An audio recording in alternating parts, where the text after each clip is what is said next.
All right, everybody, welcome to Math with Grace. Today we're going to be going through Pre-Algebra, Book 802, Lessons 11 through 15. Lesson 11 starts on page 42 of our book, and it's all about the Pythagorean theorem. This is something we're going to be using quite a bit in our future, so we need to make sure we understand it clearly. Here we have a right triangle, okay? The Pythagorean theorem tells us that if we take the square of one short side or one leg and add it to the square of the other short side or the other leg, it will equal the square of the hypotenuse, which is the longest side of a right triangle. Now, usually in a right triangle, you can recognize it by this little box at the bottom, and the hypotenuse is always directly opposite that box. But in these questions coming up, they're not going to tell you whether or not it's a right triangle. They want you to figure it out using the Pythagorean theorem. And this is the Pythagorean theorem that we are going to be using, okay? Leg squared plus the other leg squared equals the hypotenuse squared. C is always the hypotenuse, okay? And that's what it says right here. Theorem states that any right triangle, if we add the squares lengths of the shorter sides or the legs, the sum will equal the square of the length of the long side, which is called the hypotenuse. All right, this is the formula. A squared plus B squared equals C squared. All right, so here at the bottom of your page, they've done a couple examples. Now remember, the hypotenuse, or the C, is always the longest side. So when we're working with this and it doesn't have the little box telling us it's a right triangle, identifying which side would be our hypotenuse, we just need to use the longest side as our C. So we could label these A, B, C. Okay, so now they take 9 squared plus 12 squared and made it, is it equal? That's what that question mark means. Is that equal to 15 squared? If they did the math correctly, they see that it is equal. Therefore, this does represent a right triangle. But in this example, we could label it as A, B, C, right? 7 being our longest side. When we do the math, we find out that they're not equal, okay? 6 squared plus 6 squared is 72, while 7 squared is only 49. Because they are not equal, this is not a right triangle. All right, so let's take a look at some of these homework problems. So if you look at page 43, problem number 1 and 2, they want you to write yes or no whether or not these examples given are right triangles. So we need to use our Pythagorean theorem to figure that out. So 1A, here's the triangle that we're given. Again, let's label the parts until we're comfortable with what we're doing. 10 is obviously the largest one, so that's going to be my C. And then honestly, it doesn't matter which one you label A and B. It really doesn't, because you're just going to add them together anyway. So this tells us that hopefully 6 squared plus 8 squared should equal 10 squared. All right, well, 6 squared is 36 plus 8 squared, which is 64, equals 10 squared, which is 100. All right, now adding 36 and 64, we get 100 equal to 100. So yes, okay, 1A is a right triangle. All right, let's take a look at B. 12 is our longest side, so it must be our hypotenuse if this is a right triangle. And then we can just label our other parts. So we know that 9 squared plus 8 squared should equal, if this is a right triangle, 12 squared.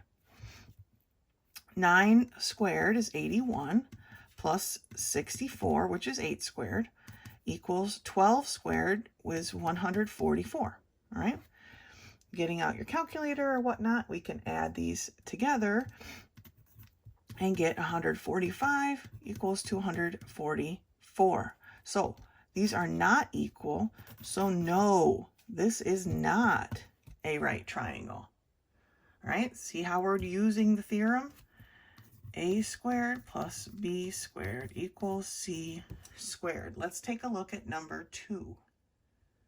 Taking a look at number 2A, 29 of, this is the triangle they've given us. 29 is definitely the longest side, so I'm going to label that C, and then I'm just going to label my other 2 parts like we've been doing. So writing this out with our Pythagorean theorem, we've got 21 squared plus 20 squared equal to 29 squared. Okay, we're trying to find out, is this true? Now, unless you are a prodigy of some kind, you might need your calculator to figure these out. 21 times 21 is 441, plus 20 squared, which is 20 times 20, is 400. Okay, 29 squared is 841. All right, now adding these 2 together, we get 841 equal to 841. Because they are equal, that proves that yes, this is a right triangle. Okay, let's take a look at 2B. 41 is our longest of the 3 sides, so we can label that our hypothetical hypotenuse for now, and then label our other 2 sides. So, plugging it into our theorem, Pythagorean theorem, we have 9 squared plus 40 squared should equal, if this is a right triangle, 41 squared. Again, perfect problem for a calculator. 9 times 9 is 81, plus 40 squared, which is 40 times 40, or 1,600, equals, or should, 41 times 41, which is 1,681. Adding these 2, we get 1,681 equal to 1,681. So again, yes, these work out to tell us that this is a right triangle, no matter how large it would be in the sense of triangles, okay? So when we're using a Pythagorean theorem, we need to first identify what would be our hypotenuse, and that will always be the longest side of the triangle. The hypotenuse will forever be the longest side of your right triangle. And then going from there, we can simply plug in the values into our Pythagorean theorem and see if they truly are equal. Now in the future, they will tell us we have a right triangle and only give us 2 out of these 3 parts, and we'll be solving for the 3rd part. But for now, they want us just to decide whether or not we have right triangles or not. Now, problem 3 reads, what is the longest side of the triangle called? And remember, the longest side is the hypotenuse. All right, learn how to spell it. You'll be writing it a lot. And 4 reads, the 2 shorter sides of the right triangle are called the legs. Okay, and that's it for lesson 11. Lesson 12 starts on page 47. And it's all about showing profit or loss as a percent of sales. Now, back in lesson 4, we learned about profit and loss, right? You make a profit if you earn more income than your expenses, and you make a loss if you don't. Well, now we're trying to see, what is that based on a percent of the sales? So to do that, we find our profit or loss in the exact same way, okay? We take our expenses and we subtract, or we take our income and subtract our expenses, okay? When we take our income and we subtract our expenses, we get our profit or our loss. Then what we do is we stick that answer over our original profits, okay? Which was, in this case, $24. Springvale Nursery arranged a dish garden for hospital patient. The cost was $18 and it sold for $24. What was the percent? So the difference between those two was the $6.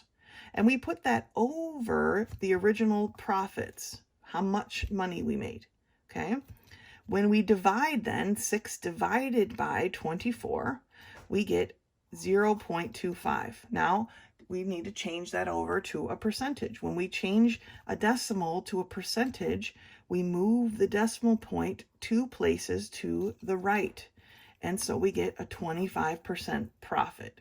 It's a 25% profit because we made a profit. We had a positive number result here. Now, when they show you their example for loss, they do it a little bit different than that we did it back in the day in lesson 4. So the way I would have done it is here, let's read it. The nursery replaced a birthday dish garden that wilted too quickly. The sale was $22, but the expenses were $36. What was the percent of loss? Well, 22, which was the sales, minus 36 would have given us a negative 14, right?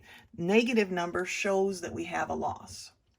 That's why I like to use them when we are looking for losses so that we know. Remember, we list our losses in parentheses. We don't actually use the negative, but we use these parentheses. Now, when we're finding our percentage, we don't want to use the negative at all either, but we're going to still use that 14, okay, and we're going to put it over our original cost or our original income. Remember, it's always over the total sales. So, not our expenses. When we're looking for this percentage, it's over our sales, not our expenses. So then we take 14 divided by 22, which was our original cost, our original sale, okay? 14 divided by 22 gives us 0.64. So just like the last one, when we're changing a decimal to a percentage, we want to move our decimal place 2 spots so it becomes a 64% loss. And this is how you write it, with its parentheses, okay? That way it shows that we have a loss. So let's take a look at some of these problems.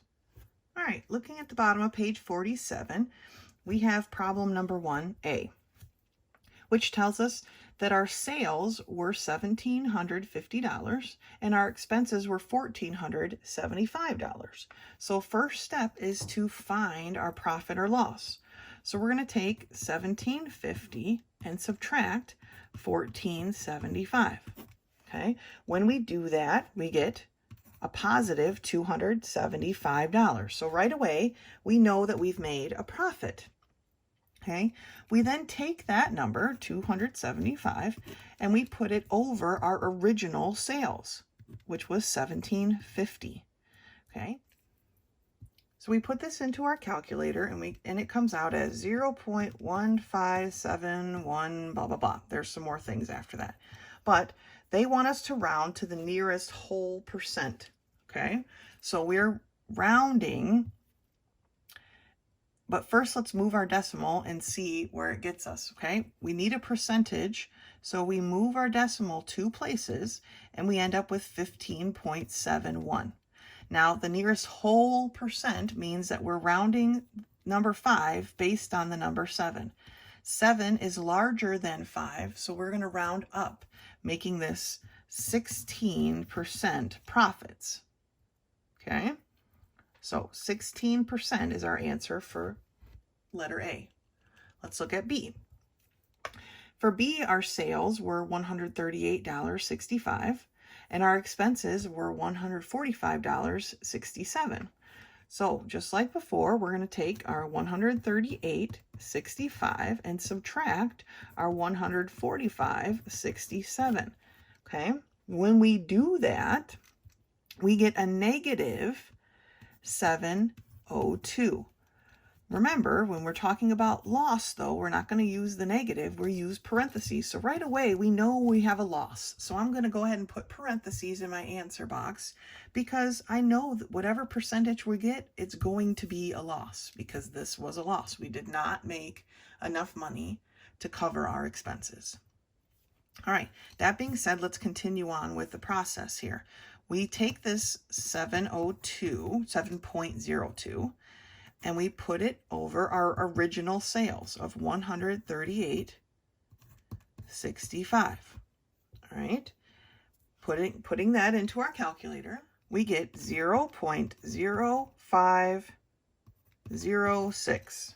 Okay, and some more stuff.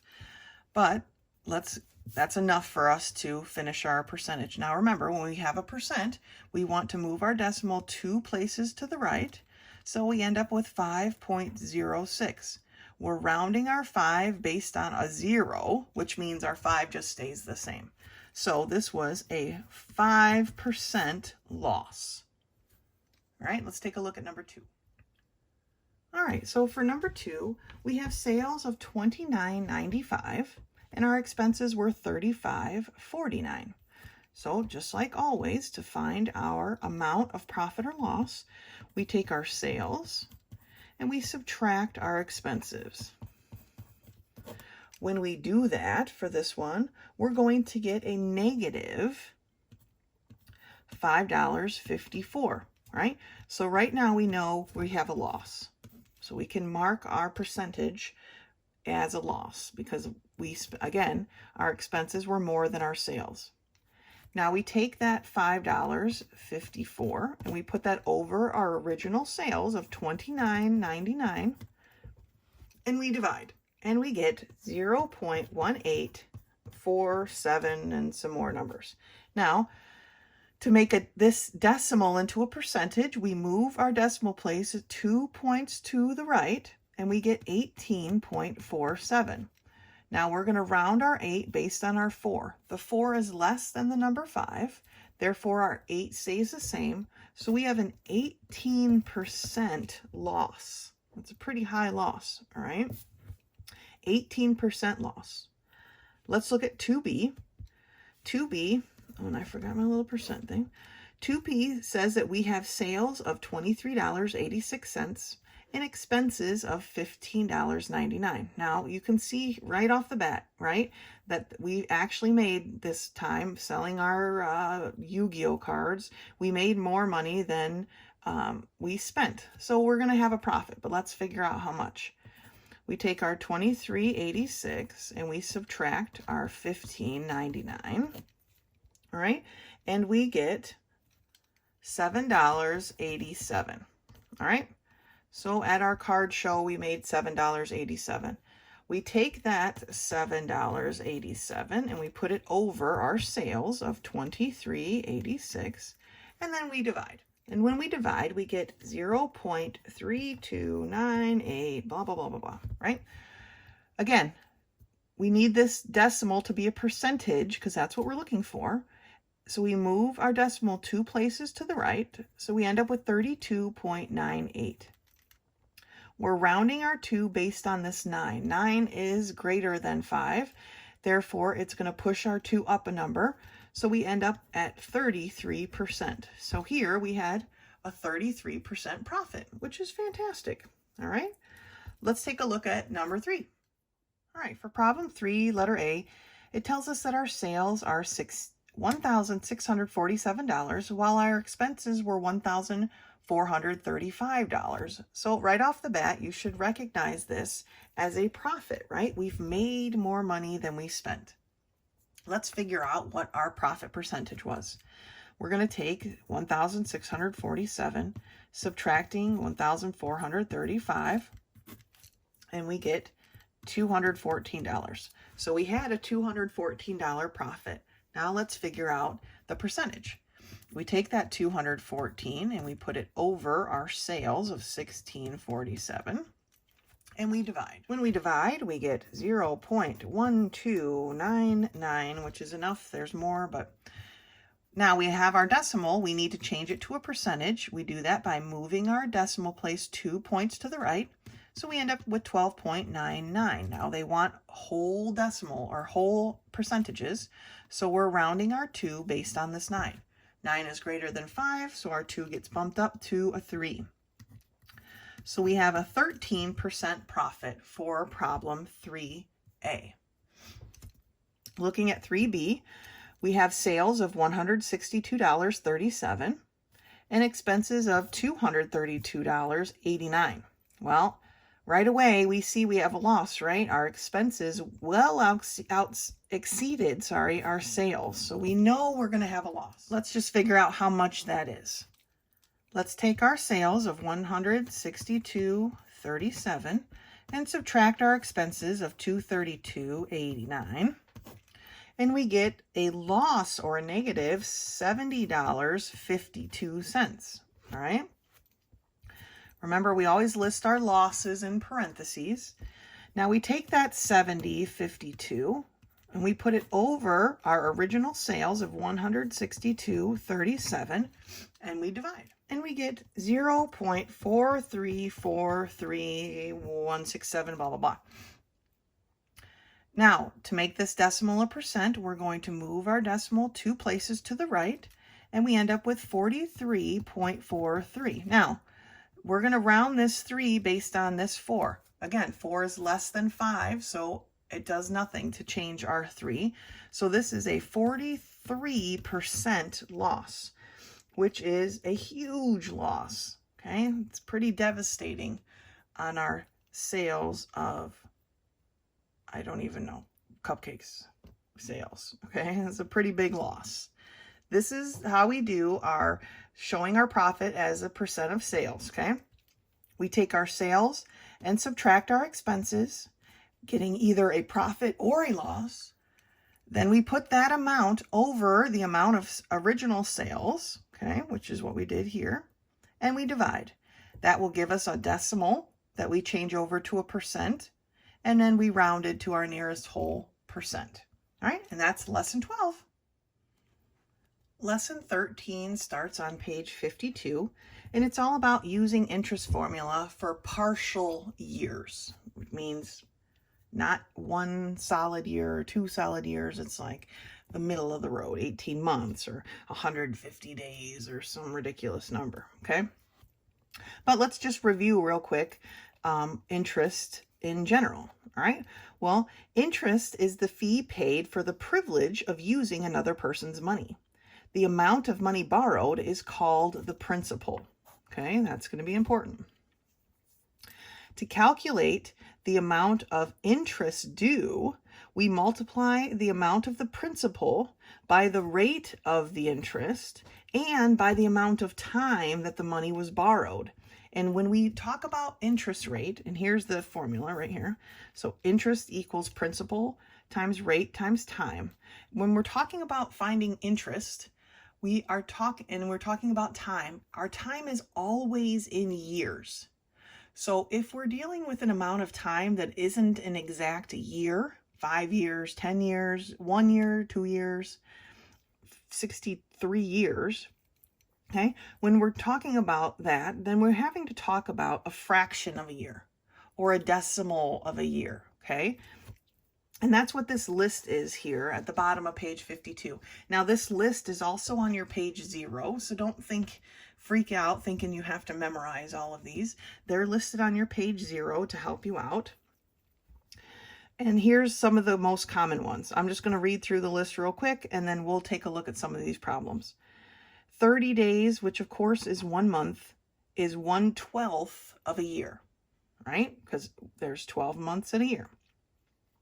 45 days is 1.5 months, or 1/8 of a year. And then here they list the decimal fraction. Now, to get the decimal, let's say for 1/12, you would take 1 in your calculator, 1, and divide it by 12, right? That's what this represents. And you could get a decimal version of that as well. 60 days is 2 months, or 1/6 of a year. 90 days is 3 months, or 1/4 of a year. 120 days is 4 months, or 1/3 of a year. 150 days is 5 months, or 5/12 of the year. 180 days is 6 months, or 1/2 of the year. And then they stop counting by days because, honestly, I don't know why they count by days this high, but apparently any higher than 180 days is no longer considered days. Now we're talking about just straight up months. So 8 months is 2/3 of a year. 9 months is 3/4 of a year. Now here we're over a year, right? 18 months, that's more than 1 year. It's 1.5 years. 24 months is 2 years. And 30 months is 2.5 years. Okay, again, this list is on your page 0. Don't think you need to memorize it right off the bat. But let's take a look at some of these problems. All right, looking at problem number 1, it's got a couple of different parts. And so do all the problems 1 through 4. That's what we're going to look through. But number 1 tells us that $5,500 was loaned out at 4% for 180 days. Now remember, Our formula is interest equals principal times rate times time. That's what we're going with here. So our interest, which is what they're asking for in part A, okay, our interest is going to equal the principal, or 5,500. Remember, we're talking about dollars, but we don't need to include that while we're doing the math. Just don't forget to put it on when you're done. Times the rate. Now, this rate says 4%. We cannot just stick a 4 in there, right? 4% is not a usable number when we're talking about an equation. Just like in the last problems we worked on, we had to move our decimal place to change it from a decimal to a percentage. Here we have to do the same thing, but we're doing it in the other direction. Now we have a percentage, but we need a decimal. When you're doing equations, you want to work with the decimal equivalent. Using the actual percentage number doesn't work. So our decimal is invisible, but it's right here after our 4, and we need to move it 2 places to the left now to make a decimal again. Now when we do that and there's an empty space, don't forget you just put a 0 there. So this is 0.04.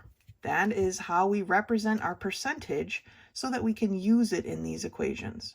Now, if you look at the chart on page 52, you can see that 180 days is the same as 6 months, but we can't use months. Remember, our time is always in years. So we need the years, which is half of a year, or 0.5. All right. So now you can get out your calculator and just type all of this in to find the answer. And it comes out that our interest is equal to 110.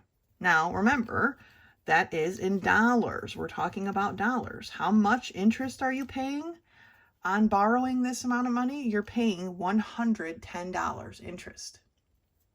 Now, for part B, it reads total principal with interest. When we pay back a loan, we don't just pay the interest back, right? We pay back the full amount of the loan plus the interest. Okay, this is what you pay extra for borrowing someone else's money. So when we're talking about the total, we're going to take the original loan, which is $5,500, and add the interest earned. Okay, when we add that together, we see that we will actually be repaying $5,610. Okay, you have to pay back the amount that was borrowed plus the interest. All right, let's take a look at number 2. All right, looking at number 2, we see that $550 is deposited, so in a bank, let's say, because when you deposit money in a bank, you're actually letting that bank borrow your money. Okay, well here you've deposited it at a 3% interest rate for 45 days. So just like we've been doing in the first problem, we're going to set up a problem the same way. Our interest is equal to the principal, which was $550, times the rate. Now again, we can't use 3. That will not get you the right answer. We need to change this to its decimal equivalent by moving the decimal place 2 places to the left. So we have 0.03, all right, for 45 days. Now we can't use days, we can't use months, we have to use years. Looking at our chart on page 52, we see that 45 days is the same as 1/8 of a year, or they give us a decimal, so we'll use that, 0.125 of a year. All right, so next thing we want to do is just punch this all into our calculator. When we do that, we see that our interest is equal to 2.0625, okay? Now, again, remember, we're talking about money here. So would we write $2.0625? No, right? We need to round our 6 based on our 2. Well, our 2 is less than 5, so our 6 stays the same. So our interest here is $2.06. All right? Now, for our total, we take our original deposit and we add our $2.06. Okay, I tried to line up my decimals, not very well. But we get $552.06, right? So after 45 days, after depositing your money, you'll have earned $2.06 in interest. All right, let's take a look at number 3. Okay, for number 3, we have $2,500 borrowed at 6% interest for 120 days. So using our interest equals principal times rate, we're going to go ahead and get this set up. We know our interest is equal to the principal, or $2,500, times the rate, which is 6%. Again, we need to change this to its decimal equivalent. We're going to move the decimal 2 places to the left, and we see that this is 0.06. All right. Now for our time, let's look at our chart. 120 days is 4 months, which is 1/3 of a year. Now they don't give us the decimal here. You could figure out what 1/3 is as a decimal. It's a repeating decimal, which is probably why they don't list it out here. So we'll show you how to use the fraction instead. All right. When we do this now, our interest is going to be equal to 2,500 times 0.06, which is 150, and then we've got 1/3. Multiplying something by 1/3 is the same thing as dividing it by 3. Now, if we take 150 and divide it by 3, we get 50, right? So remember, though, this is dollars. So when we write our interest here, we want to write $50. All right. Then again, our total, which is going to be our original premium plus our interest. So $2,550 is what's going to end up being repaid. All right. Let's take a look at number 4. All right, the information we're given in number 4 is that $2,300 was deposited at a 2.5% for 18 months. Getting out our formula, we know that our interest is equal to our principal, which is $2,300, times our rate. Now, here's the first rate that we've had that's been a decimal percentage, right? It's already has a decimal place in it because it's 2.5%. But that does not change how we move our decimal to make it into a full-on decimal. So again, we're still going to move our decimal 2 places. So our rate ends up being 0.025. All right. And then for our 18 months, because we need our time in years, we can see that 18 months is 1.5 years. So let's put this into our calculator and see what we get. Working that in our calculator, we come up with 86.25. Now remember, we're talking about dollars here, so it's $86.25. And then we need to find our total. So we take our original principal, and we add our interest of $86.25, right? So we get $2,386.25 as our total interest plus principal. All right, so this is interest and principal in years. Remember, our time is always going to be in years. So if we're given months or days, we have to find what that equivalent would be in years, which is usually going to be some form of a decimal or a percentage like we had in number 3. When we're taking it by a decimal, we can just multiply like normal. When we're taking it by a fraction, we want to make sure we divide by the denominator, okay? 150 times 1 is just 150. Divided by 3 then gave us our $50 here, okay? So some of these fractions, they will actually have a numerator. We need to make sure we multiply. Here our numerator was 1, so it was pretty easy. You can always find the fractional or the decimal equivalent of a fraction by dividing the numerator by the denominator. But these are our steps. Our formula for interest, remember, is interest equals principal times rate times time. And that's lesson 13. Lesson 14 starts on page 57, and it's all about the coordinate plane.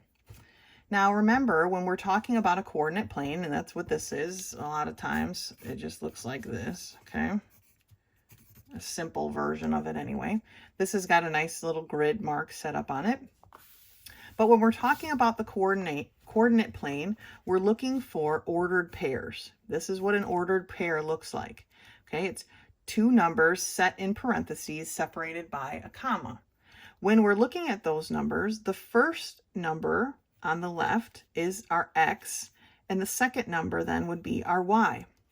And what that means is that when we look for ordered pairs or we find ordered pairs, we always find our x value first, which is either to the right of the center, which is going to be a positive, or to the left of the center, which is going to be negative.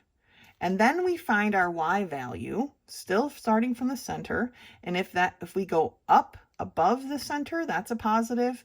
Or if we go below the center, those are considered negative y values. All right, so here it says the coordinates of point D. So let's look at our coordinate plane here and find point D, which is right here. It says that they're -4, +2. So remember, our x value, which is here, always goes first. And so if we look for that, we have to go 1, 2, 3, 4 points to the left, which would then be a -4. And we have to go up 2 points to a +2, 1, 2. So our coordinates, kind of like playing Battleship, right, are -4, +2. If we go to the -4, +2 spot, we will find D. All right, point G is located at point 1, 1. So a +1 and a +1 gives us point G.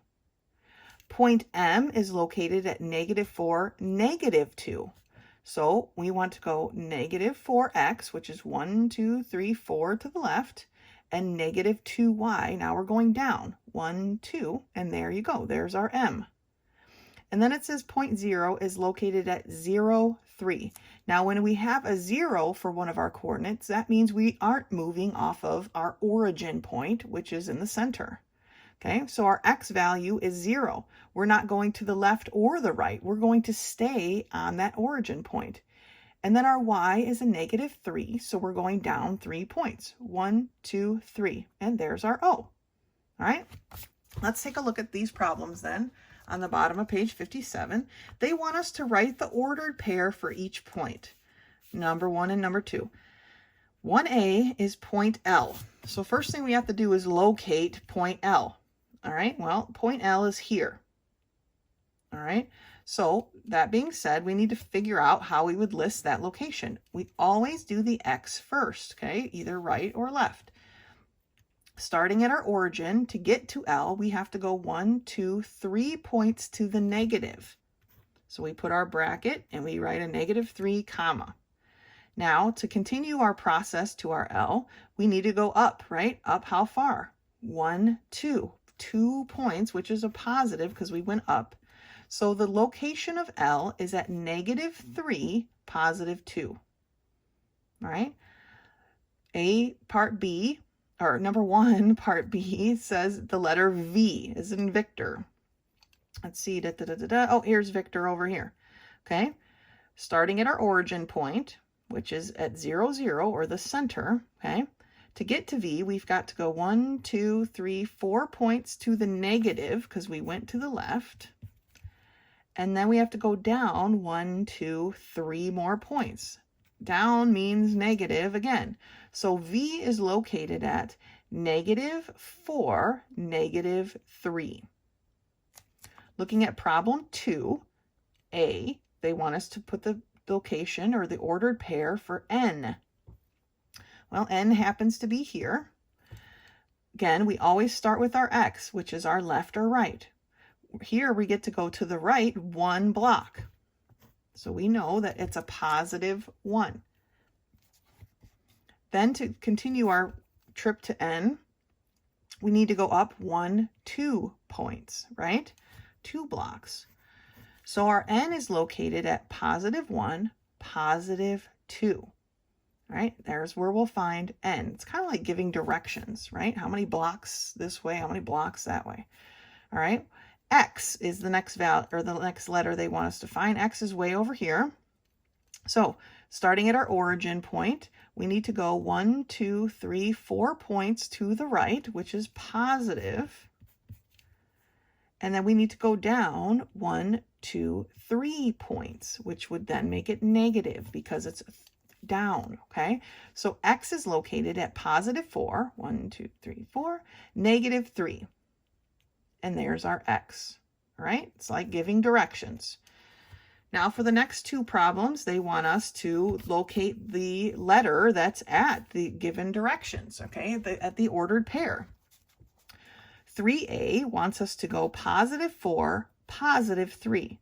So at our origin point, we're going to go positive 4, 1, 2, 3, 4, positive 3, 1, 2, 3. And what do we find there? We find k. All right, so k is what's located at 4, 3.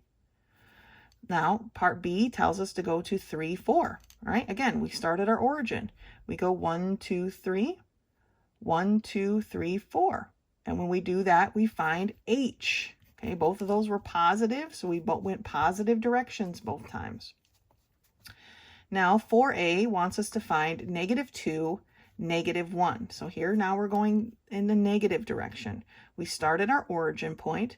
Negative 2 tells us we're going to the left 2, and negative 1 tells us we're going down 1. When we do that, we find q. Okay. Now B for number 4 tells us we want to go positive 1, negative 2. So starting at our origin, we go positive 1 to the right, and then down 2, and we find t. So remember, when we're reading our ordered pairs, or we're finding our ordered pairs, it's always our left or right first, followed by our up or down. Now the last part of this assignment is to plot some points. Now we need to add some points to this, all right? 5a wants us to add point G at negative 3, positive 4. Starting at our origin, we go negative 3 points, and then we go positive 4 points. 1, 2, 3, 4. Put a dot and label it G. 5b tells us to put letter P at positive 2, positive 1. Going to our origin point, we go to the right 2 points and up 1. We put a dot and we label it P. Number 6a, they want us to put point R at 2, positive 2, negative 1. So we start at our origin point, we go positive 2 to the right, but negative 1 is down, right? So positive 2, negative 1, we put a dot and we label it R. All right, last one is the letter S at negative 1, negative 2. Starting at our origin, we go to the left, negative 1, and then down 2 points. And that's S. All right, so lesson 14 is all about the coordinate plane, plotting points, finding points, making sure we understand how to write our ordered pairs. Remember, our ordered pairs is always in an X, Y form. X first, then Y. X is our right to left. Y is our up and down. And that's lesson 14. Lesson 15 starts at the very bottom of page 61, and it's just a tiny little paragraph here, but I want to read it real quick before we turn the page. And it says that we've learned that 8 fluid ounces, there are 8 fluid ounces in a cup, right? And since there are 2 cups in a pint, it makes sense that there are 16 fluid ounces in a pint. Okay, we also know that there are 16 ounces in a pound.